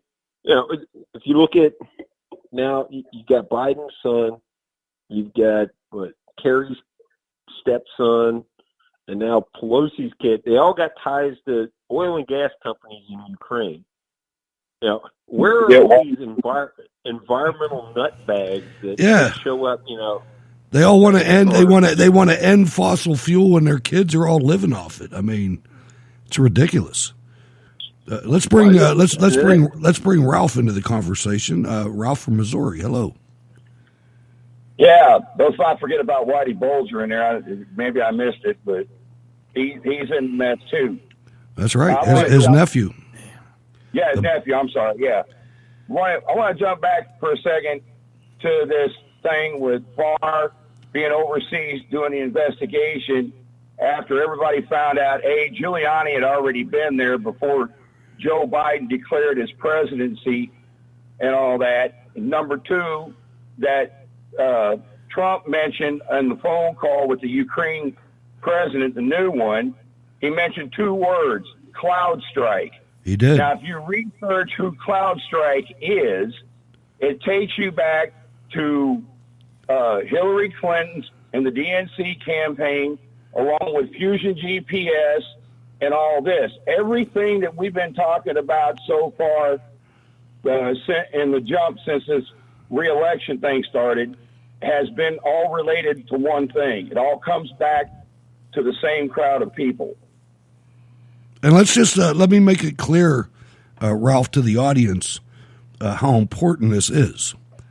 CrowdStrike was who Debbie Wasserman Schultz decided was going to handle the intrusion or whatever into the DNC servers. Discarded the FBI. Right. The FBI showed up at the door, and now Manafort couldn't do this because they drug Manafort out, the FBI, and they drug Roger Stone and his wife out of their houses in their pajamas. But Debbie was a man, Schultz, told the FBI no, and they just left. You know, they didn't drag them out of their houses, and they hired CrowdStrike, a Ukrainian oligarch's company, a guy that hates Vladimir Putin, and he is the only person, and CrowdStrike is the only entity that took us to Russia. Nobody else, because it wasn't Russia, it was Ukraine. Yeah. Let me throw a couple of items along with the bounce off of that. A, the way they got to Paul Manafort was because Manafort had worked for the Ukrainian government. He got about $40 million in payment from them. That was their connection to Russia to squeeze him and the guy who was working for Manafort that was buying up large chunks of real estate in the United States. So Manafort could transfer the funds to the U.S. without having to pay taxes on it. You're absolutely right. And if you listen to me, for those of you that found me via RSBN and the Wayne Dupree Show, you can listen to episodes of me on the Wayne Dupree Show at a very 1 week maximum after Paul Manafort joined the Trump campaign, and I told you it was a problem. I told you that from 1 week after they brought this guy on, and everybody loved him. Because if you remember at the time, the Republican Party was getting all their globalists in there, and they were going to I'll use the word truck. They were going to truck the delegate situation. You remember that? And delegates. He came in and he handled that, but I still said, after I heard that name and I started researching it, the Ukrainian stuff was right there. I didn't need a top secret clearance to find it. It was right there. If you go to Fusion GPS, the link there, Fusion GPS was working for either the Ukrainians or the Russians who were their counterintelligence operation was feeding them this garbage for steel to write this stupid manifesto or whatever the hell you want to call it that they tried to frame Trump on. No doubt. They called it a dossier because it makes it sound a little more important. Oh, and Fox News bought it up. They bought it up hook, line, and sinker. Let's not forget John McCain. Let's not forget about John McCain. You're right about that. When that all went down, they fed information to John McCain. Hey, we got this dirt on Trump, this dossier thing, man. It's super hot. And what did John McCain do? He sent one of his emissaries over there to retrieve a copy of it. Little did John realize he was being played for an idiot. And he is a giant. To the whole story. Ralph and Ken, I'm going to do something I haven't done for a while, but I'm going to do it tonight. I'm going to keep you guys on the line, but I'm going to change subjects. So stand by. We'll bring you back on. We'll bring you back on in a minute. But I want to cover something tonight that is in the news, and it's really polarizing, and it's making a lot of neocons really flip out, and I'm talking about Adam Kinzinger, Pat Toomey, Lindsey Graham, just about all of them, Mitt Romney. I want to talk about Syria, and I'm going to use a little bit of a crutch, which is an entity that I've used that word twice already tonight, that I trust a lot, and I'd love to get these people on the show, and I'd love to work with them a little bit more over at the Conservative Treehouse at thelastrefuge.com, or at the Last Refuge on Twitter, rather. President Trump announces Turkish unilateral invasion of northern Syria. And just to explain that, that's what's going to happen. And I think that this is the origin of the president making this decision. And this is the place, Ward, where I said that I had to check myself, because I have been on record several times supporting the Kurds and supporting the YPG. I've had several Kurdish guests on the program as I tried to support the Kurds. Things are about to get very... Go ahead, sorry. Yeah, it's going to get crazy because, well, basically, Trump's saying...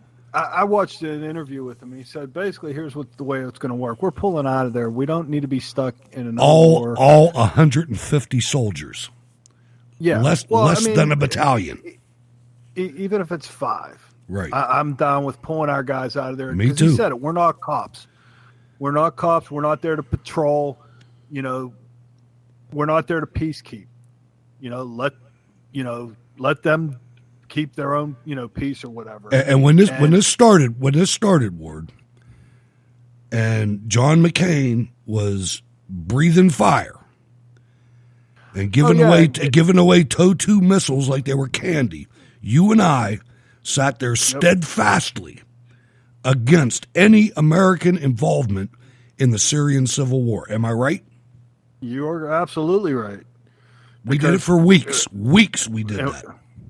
Yeah, and that was when, we had pictures of McCain actually negotiating with known terrorists. And we brought it up on the show, and, nothing ever got... And let's talk Romney. Let's talk Romney out of Utah. Remember McMullen? Remember Evan McMullen?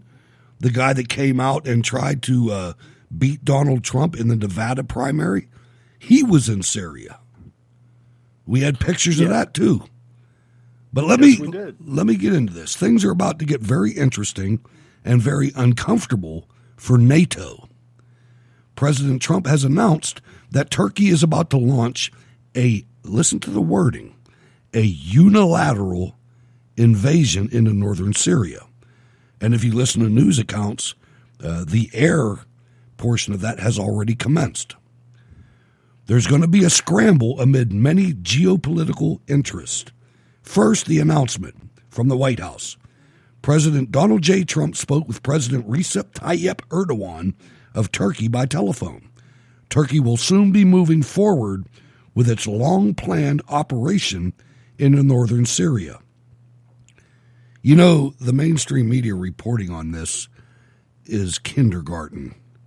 It's first grade stuff. It's sickening. The United States Armed Forces... No, and the problem is they're not reporting what's going on there. They're reporting on the fact that Trump pulled out. Exactly. My point. And that's not the story. The story is actually what's going to happen in Syria. The fact that he pulled our troops out is a campaign promise that he made that he said that I fully support. That I fully support. Absolutely. I am 100% behind the fact that we don't need to be the world's police. Absolutely not. And that's what we are right now. We're the world's 911. When anything goes sideways, we're the first ones called and become the only ones. The only ones. Yeah. He made this decision. We're the ones that, he made this decision after the Europeans refused to take back their own ISIS fighters, the people that came from their polluted countries in Western Europe to go fight with ISIS. They refused to take them back. I think they should wallow in the sewer they created. The United States Armed Forces will not support or be involved in the operation, and United States forces having defeated the ISIS territorial caliphate, will no longer be in the immediate area. God bless you. The United States government has pressed France, Germany, and other European nations from which many captured ISIS fighters came to take them back, but they did not want them and refused. The United States will not hold them for what could be many years and great cost to the United States taxpayer. Turkey will now be responsible for all ISIS fighters in the area captured over the past 2 years in the wake of the defeat of the territorial caliphate by the United States. And now you have people like Adam Kinzinger and Lindsey Graham and Pat Toomey and the rest of these neocons saying, that, this is horrible and it just can't stand. The United States... Do you know what this really comes down to, Hutch? I'm pissed off, in case you couldn't tell. Well, I got that. But, I mean, if you think about it for a second, this is President Trump just dangling it over their heads. And he's going to get the Democrats to support shitty wars. That's right. That's exactly what he's doing. What it is. That's exactly what he's doing. I mean, he will get them to come out and say, we really need to be in Syria fighting this war. Now let's listen to Lindsey Graham's legacy and establish the foundation for the scramble.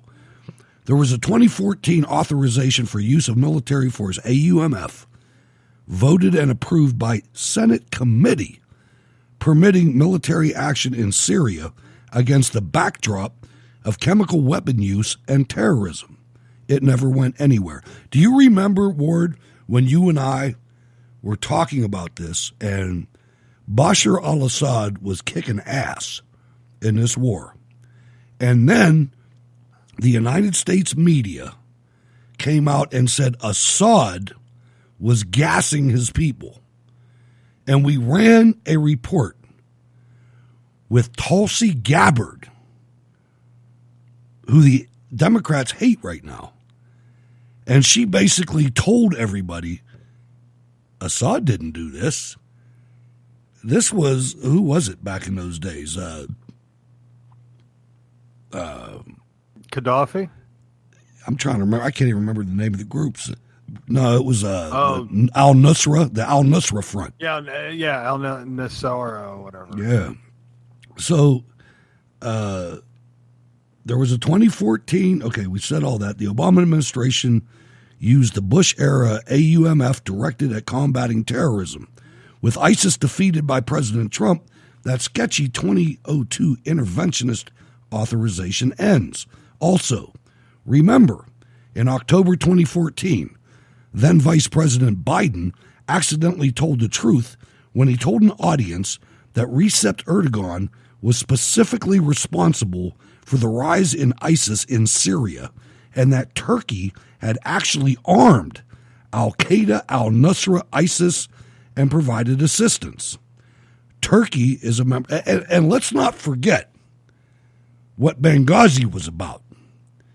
Hillary Clinton and the CIA enabled weapons to be moved through Libya to Syria.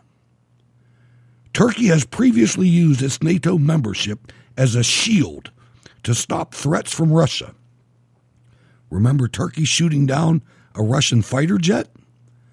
Turkish President Recep Erdogan is a manipulative bad actor.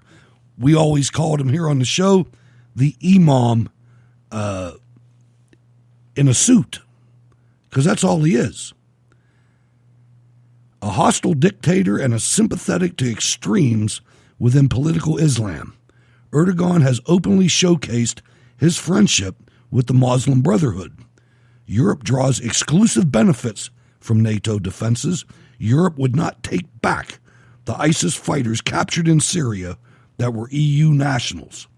The ISIS prisoners we turn over to Turkey will be regarded less as prisoners and more likely considered heroes by Erdogan's government. Remember, Erdogan gave the Muslim Brotherhood's leadership safe harbor in Turkey after they were kicked out of Qatar.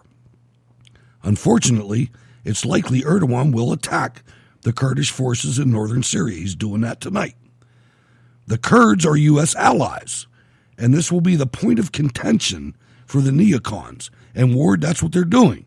They're all coming out and saying that we're abandoning the Kurds that they abandoned for the last 30 freaking years. Well, Trump's already addressed that. Trump has already told Turkey that if the Kurds are touched in any way, he will ruin their economy. He's not threatening to bomb them and threaten to fight or any of that shit. He said, I will ruin your economy. Right. And all these neocons are coming out and they're saying that. They're all saying that, oh, the president is abandoning. Every single president in the history of this conflict has abandoned the Kurds, ladies and gentlemen. Every single one. George H.W. Bush was the worst. He's got the blood of so many of those Kurds on his hands that this is ridiculous. The Kurds are U.S. allies. Right. Turkey will invade northeastern Syria, but depending on current strength, Turkey runs the risk of a counterattack by the Syrian army and potentially Russia. With the European nations, NATO allies, I think we should get out of NATO, I do, refusing to take their ISIS fighters back as prisoners, President Trump has made a deal with Erdogan to take them. In the announcement, President Trump has made it clear that any action by Turkey into Syria is unilateral. That means it's by themselves.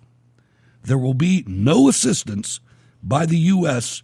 on any aspect, including if Turkey is counterattacked by Russia/Syria or organized Kurdish forces. God bless you, President Trump.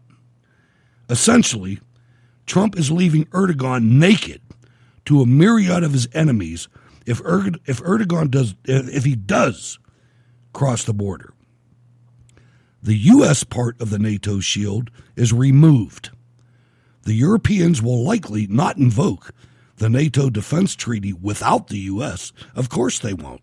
Do they even have any weapons that fire? What are they going to do? Right. I mean, really, they're fakes. They're phonies.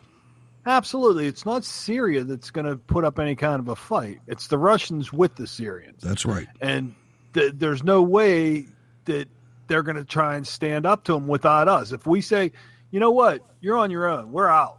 That's right. The EU there's no other EU country that's going to jump into it. Nope, they're essentially spineless without the power of the United States military. President Trump is calling out the duplicity of the entire situation by calling all of their bluffs.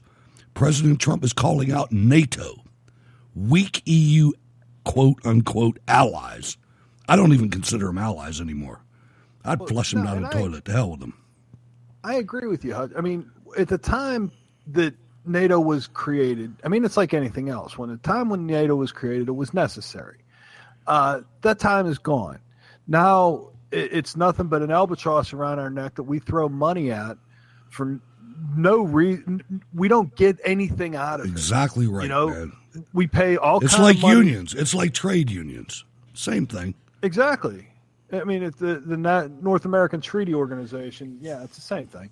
Because these other countries are supposed to pay money in for when we go and bail them out. Whole 3%. And they don't pay that. That's the problem. And Trump's the first one saying, hey, man, the bill's due.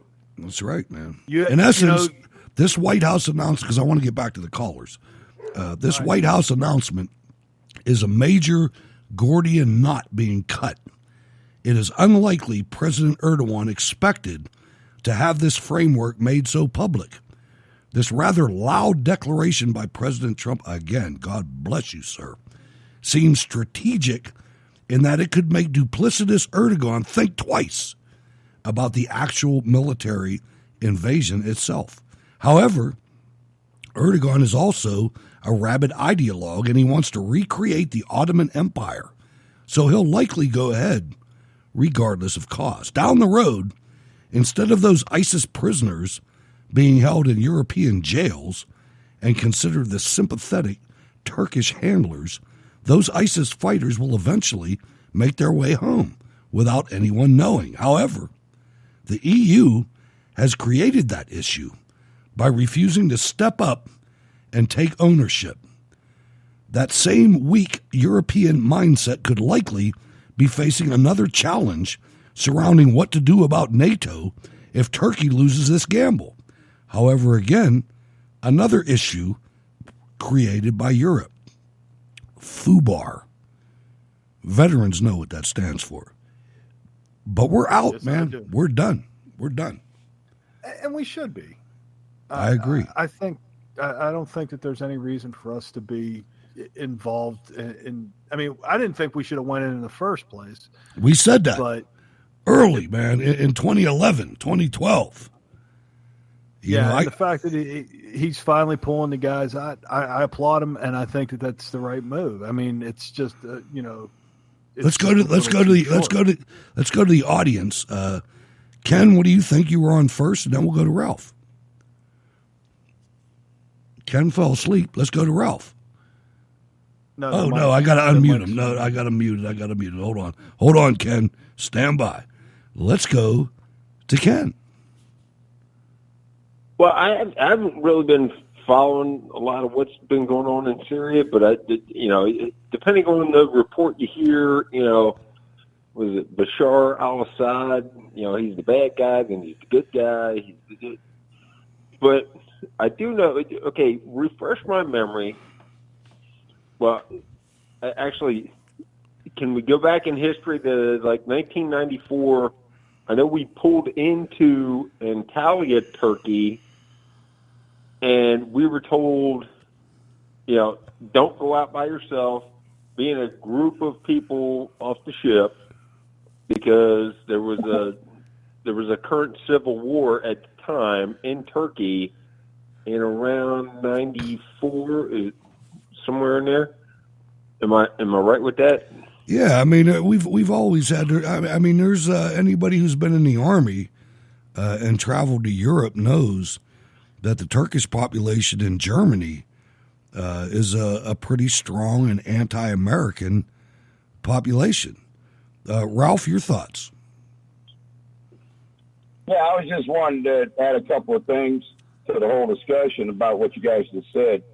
One is that since this deal came out, Fox replayed an interview with Erdogan by Brett Baer. Brett Baer, thank you. And he's complaining about he wanted Patriot missile batteries and all that, and he had $1 billion tied into the F-35 project and all that. And then when the United States found out under Shanahan, the defense secretary acting, that they were buying the S-400, 500, whatever it is, the latest and greatest STAM batteries from Russia, they said, well, we aren't getting the Patriots and all that, so we decided to go with this. Well, wait a minute, you guys are heavy into making the F-35. We got to pull you out of it. And then here we go with the Benghazi thing, was where we were given arms under the Obama administration. This was going to be Hillary's day to look military presidential. The problem is the bad guys got a hold of the weapons and decided they were going to overthrow Gaddafi. And they ended up putting him in the back of a pickup truck and putting a bullet in his head. Yeah, among other things. And then they decided, okay, screw that, we're not going to do anything. But what about the attachés we got at the embassy and all that in Benghazi? Well, we just left those boys hanging and we'll deny everything and demand proof. Right, and let's not forget that is where the initial weapons from the United States of America came from. I mean, they were looking for man-pads, which are shoulder-fired anti-aircraft missiles that could shoot down any plane out there. And these are moving through Libya into Syria via the CIA. I mean, it's absolutely nuts, and we shouldn't even be here. Guys, thanks for calling. I'm almost out of time, so I'm going to say goodbye, Ken, and goodbye, Ralph. Thanks for calling up, and I appreciate it. Take it easy, fellas. Great input. Appreciate that. So there you go, Ward. I mean, The thing that bothers me the worst, and it's a tool, ladies and gentlemen, that is at your disposal. I want you to look at the Republican responses to this campaign promise fulfillment. By the way, I saw a Fox News poll, way over 50% of Americans support the president pulling troops out of Syria. We're sick of this stuff. I tweeted today, Ward, I got so mad about this today. I don't usually do this, but I got. Are you going to be in Twitter jail again, Hutch? No, but I wanted to start the show. I wanted to start the show about 3 p.m. because I was absolutely furious at these Republicans, man. I was like, look, man, if you guys want war, freaking declare it. Go to Congress, make your case, and declare war. Or sit the hell down. Stop sending these troops to places where they cannot win. Stop doing it. Let's either fight a war or let's not. Let's stop all this draining of our national treasure. I told you, man, we were from the very beginning against any United States of America involvement in Syria. Am I right? Yeah, you're absolutely right. I mean, Syria was always a nightmare scenario for us, for the United States. I mean, and I think that with McCain and whatnot, they goaded us into sending guys there. And it wasn't necessary at all, but it was one of those things where McCain comes out and, we got to go and help, and these are good patriots, and they're all ISIS fighters. And let's not forget, as it materialized during the Obama administration, Obama dispatched. Don't forget, Obama brought Mohammed Morsi. Obama, James Clapper, Brennan, they brought Mohammed Morsi of the Muslim Brotherhood to power in Egypt. Never forget that. And then Obama, as that was falling apart, and President General El-Sisi took power after the biggest demonstration in the history of the earth. Remember that? The Arab Spring? The biggest demonstration in the history of earth. Obama dispatched Lindsey Graham and John McCain to Cairo, to the prison, to try to get Mohammed Morsi out of jail. It didn't work. Well, no, and wasn't there at one point there was a warrant for Obama, Hillary Clinton, for Hillary Clinton, and the ambassador, for propping up the Muslim Brotherhood to try and get them into Egypt. Yeah, they threw shoes at their limousine. Yeah, it was amazing. amazing. I thought that there was actually there was like a war. There was. There was, no doubt. I remember it I'll vividly. fire men. Shit. I'll rat them out in a New York second. One of them lives he's in Martha's Vineyard. You're right. Big house. You can't miss it. You can't miss it. And let's the go other to. one's in New York hiding in the woods. Let's get a final I think comment. that's where she keeps the still. Let's get a final comment out of Eugene, Oregon. Marlene, you called Skype. I don't know what happened there, but go ahead. I don't know. I made an honest mistake. Really, I did. I made a boo-boo. Anyhow, I do remember the Arab Spring, and I was pissed off that Obama didn't do anything. He just let it happen. No, they actively encouraged Mohammed Morsi. I remember Richard Trumka, the union president of the AFL-CIO,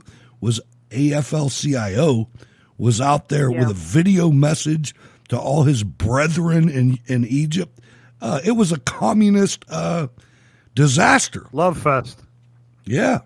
Yep. Yeah. And I also think the U.S. that we really should get the hell out of NATO. Damn right. Joke. I mean, the whole thing, our whole I really do. defense, our defense posture. You know what? And I'm saying this as a retired military officer.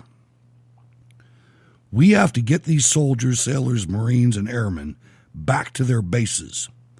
And we have to fix these bases to make them habitable by these people. I mean, what they've done to our military bases, Ward, I don't know if you've been to any lately, but I know that they've shut down as many as well, the ones that are open, back when we were enlisted men, there were countless places for young American men and women to go to have fun after work. They're all gone. There's like one family-oriented, quote-unquote, club at Fort Bragg right now. That's it, man. There's one place for these people to go. Well, it's one of those things where even the military, the political correctness has seeped in. It sucks, yeah. Going and drinking and raising hell and having a good time and whatnot is so frowned upon now. I mean, when I was in, it was encouraged. Me too.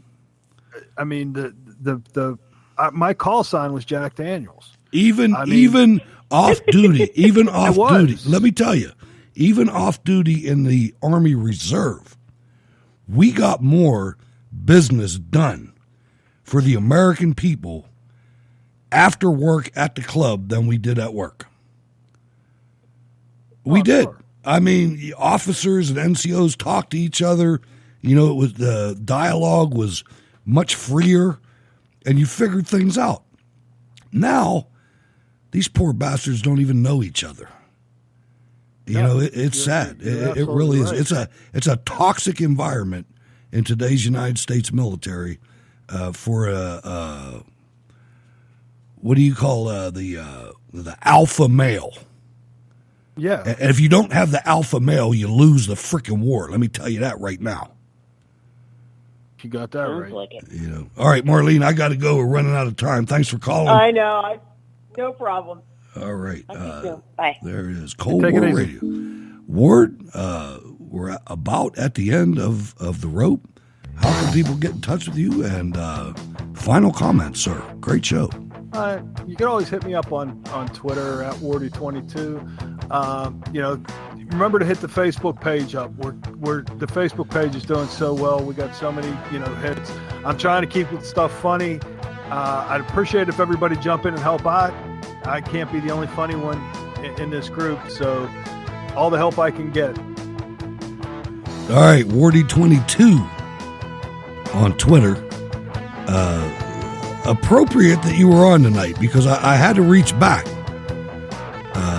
into the ages, and because I had to ask myself, do I defend the president or do I defend the Kurds? And I came up with, I'm defending the United States of America, man. It's time to get out of these places. I had enough of this. I had enough of it, man. I really have. Get the troops back in the billets. Get the billets better. And God bless America. I'm Hutch Bailey Jr., ladies and gentlemen. Thanks for stopping by. Mona will be going to the Values Voters Summit. We're going to probably have a special on Saturday night and Sunday night. There will be no WHBJ Sunday night because we're probably going to have a special. We'll see what happens when she's there. Then we'll start worrying about CPAC, which is next. But this is going to be a good one. Make sure you mark your calendars. Look for when our episode is going to air over the weekend. We're going to have some specials. Not sure who the co-hosts are going to be, but we're going to have it anyway. Brand new week, ladies and gentlemen. Enjoy yourselves. God bless, and thanks for letting us into your life for a couple hours. Go to rsbnmusic.bandcamp.com. Support Jacob Seals. By the way, RSBN, I reached out to them about their being censored by YouTube, and they did not respond to me. So, all right, whatever. That's all right. Cold War Radio, ladies and gentlemen. Don't believe the left. It's not over.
You know what people want to know? They want to know when someone's going to jail. I tell people that's the question. More often than not, when I'm walking through an airport or something, people walk up to me, when is somebody going to jail for the wrongdoing that took place in the Trump-Russia investigation or even the Clinton investigation?